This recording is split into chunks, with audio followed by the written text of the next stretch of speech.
मेरा नाम है डॉक्टर सुमित कुमार श्रीवास्तव। मैं इस वीडियो में बात करने जा रहा हूँ एक बहुत ही कॉमन इशू के बारे में, जो कि है सेल्फ मेडिकेशन।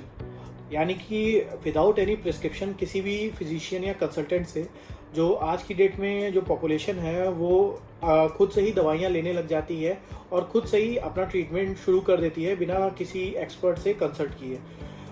देखिए, इसमें पहली चीज़ तो ये है कि ये होता क्यों है। तो जैसा कि सेल्फ मेडिकेशन आज की डेट में इसलिए बहुत ज़्यादा बढ़ता जा रहा है, पहली चीज़ तो जो फार्मास्यूटिकल कंपनीज़ हैं वो इसको बहुत तेज़ी से प्रमोट कर रही हैं। जितनी भी कंपनीज़ हैं वो अपने ब्रांड के प्रमोशन के लिए, अपनी दवाइयों के प्रमोशन के लिए एडवर्टीजमेंट्स चलाती हैं और कैंपेन्स चलाती हैं। और वो कैंपेन्स जो होते हैं वो उन दवाइयों को with in the reach of common people पहुंचा देते हैं।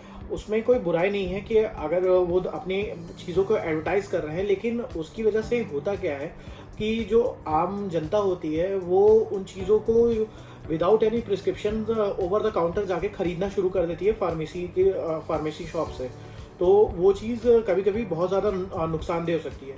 अब सेल्फ मेडिकेशन नॉर्मली आज की डेट में इतना ज़्यादा बढ़ता क्यों जा रहा है, उसके कई रीजंस पे से इस तरीके से हैं कि पहला तो ये रीज़न है कि जो आम जनता है वो इसको लेस एक्सपेंसिव मानती है, क्योंकि इसमें आप डॉक्टर से कंसल्ट नहीं करते हो, आप डायरेक्टली दवाई ले लेते हो।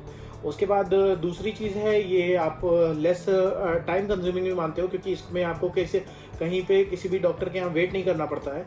आप डायरेक्टली गए, आपने एक फार्मेसी से सीधे दवाई ले ली। अब इसको लेने में या इस तरीके से दिक्कतें क्या आती हैं, मैं उसके बारे में बात करूंगा। और मैं क्यों हमेशा यही बोलूँगा कि कभी भी आप विदाउट एनी प्रिस्क्रिप्शन या किसी भी डॉक्टर से कंसल्ट किए बिना कभी भी कोई दवाई मत लीजिए। उसका रीज़न ये है कि देखिए, जितनी भी सेल्फ मेडिकेशन होती है, पहली चीज़ तो जो आम जनता होती है उनको दवाइयों की डोजेज के बारे में पता नहीं होता है कि जो दवाई है वो किस डोज में लेनी चाहिए और वो किस डोज में टॉक्सिक हो जाएगी शरीर के लिए। मेरा यहाँ पे टॉक्सिक से मतलब है कि देखिए, दवाई भले दवाई है, बट अगर उसका डोज आप एक लिमिट से ज़्यादा इंक्रीज कर देंगे तो फिर वो दवाई जो है वो आपके लिए जहर का काम करना शुरू कर देगी। तो इस चीज़ के बारे में एक आम आदमी को पता नहीं होता है और ये चीज़ बहुत ज़्यादा अपने आप में खतरनाक होती है। तो एक तो बहुत बड़ा रीज़न मैं ये कहूँगा कि आपको इसलिए नहीं लेना चाहिए क्योंकि आम जनता नहीं जानती है कि कौन सी दवाई कैसे काम करेगी और वो दवाई हो सकता है आपके लिए टॉक्सिक साबित हो सकती है। दूसरी मैं ये बात करूँगा कि जैसे कई दवाइयाँ जो होती हैं वो काफ़ी एडिक्टिव होती हैं, तो उसकी वजह से क्या होता है कि कई लोगों में ड्रग एडिक्शन पैदा हो जाता है और उनको उस दवाई की एक तरीके से कहीं लत लग जाती है, जो कि अगेन बहुत ज़्यादा एक अपने आप में रिस्की चीज़ है।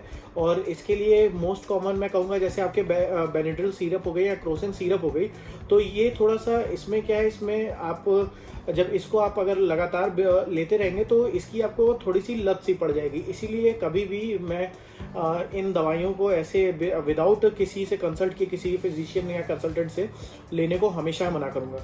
उसके बाद कई बार ऐसा रहता है कि कई दवाइयाँ जो होती हैं उनका अपना एक ड्रग रिएक्शन होता है और वो ड्रग रिएक्शन जो होते हैं वो काफ़ी ज़्यादा खतरनाक हो सकते हैं। वो इतने खतरनाक भी हो सकते हैं कि वो आपकी जान पे बनाए उनसे।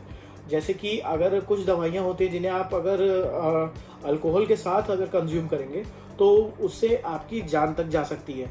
तो ये कुछ ऐसी बातें हैं जो एक बार को आम जनता जो है वो समझती नहीं है और वो जो है वो इन चीज़ों को इग्नोर भी करती है।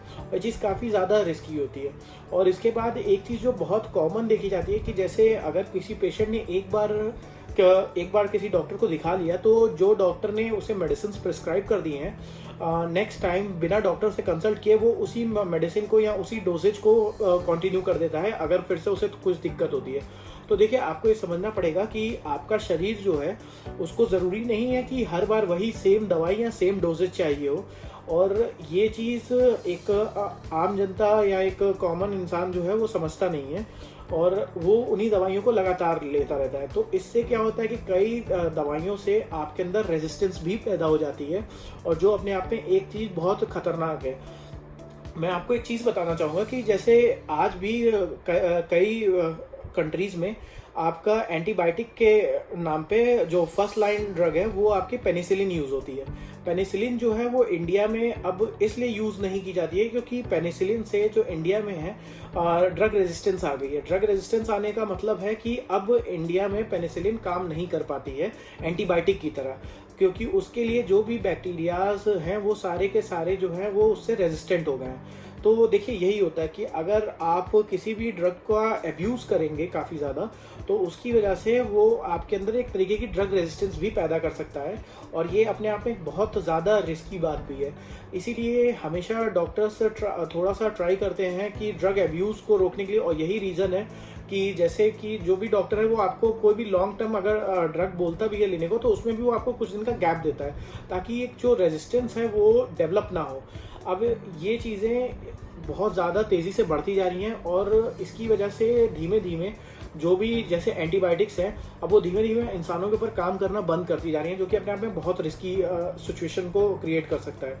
अब इसके बाद आपको मैं एक सिंपल से एग्जांपल से समझाऊंगा। जैसे कि अगर आप देखिए तो हर इंसान को फीवर कफ कोल्ड होता ही रहता है, और उसके लिए वो बिना किसी भी डॉक्टर से कंसल्ट किए वो डायरेक्टली मेडिसिन को ले लेते हैं। तो इसमें कोई बुराई नहीं है, आप ले रहे हैं मेडिसिन, बट इसका थोड़ा सा ये रिस्क को बढ़ा भी सकता है। देखिए फीवर जो होता है वो एक आम आदमी के लिए सिर्फ फीवर है, बट फीवर भी कई तरीके के होते हैं, फीवर्स के भी कई पैटर्न होते हैं, और हर एक बीमारी में अलग अलग तरीके के पैटर्न फॉलो होते हैं। आपको फीवर वायरल में भी आता है, आपको फीवर टीबी में भी आता है, आपको फीवर हो सकता है किसी फंगल इन्फेक्शन से भी हो सकता है। लेकिन वही चीज़ है, आपने जैसे फीवर के लिए नॉर्मली लोग पैरासीटामोल ले लेते हैं, सबसे कॉमन होता है कैल्पॉल या डोलो, ये कोई भी ले लेता है। तो इसको खाने से दिक्कत क्या होती है कि आपका फीवर तो ख़त्म हो जाता है, लेकिन जो आपके फीवर आने की जो जड़ होती है वो नहीं ख़त्म होती है। तो ये जो होता है ये थोड़ा सा आपकी जो सिचुएशन होती है वो इसमें थोड़ी सी और वर्स होने लगती है, क्योंकि आपको खुद नहीं पता है कि आपको किस चीज़ से दिक्कत है या आपको क्या दिक्कत है, और आपने ऑलरेडी उसके लिए एक तरीके से सिम्टोमेटिक अपना ट्रीटमेंट खुद ही कर दिया, और आपको अब पता भी नहीं चलेगा, क्योंकि आपको वो कंफर्ट लगने लगा।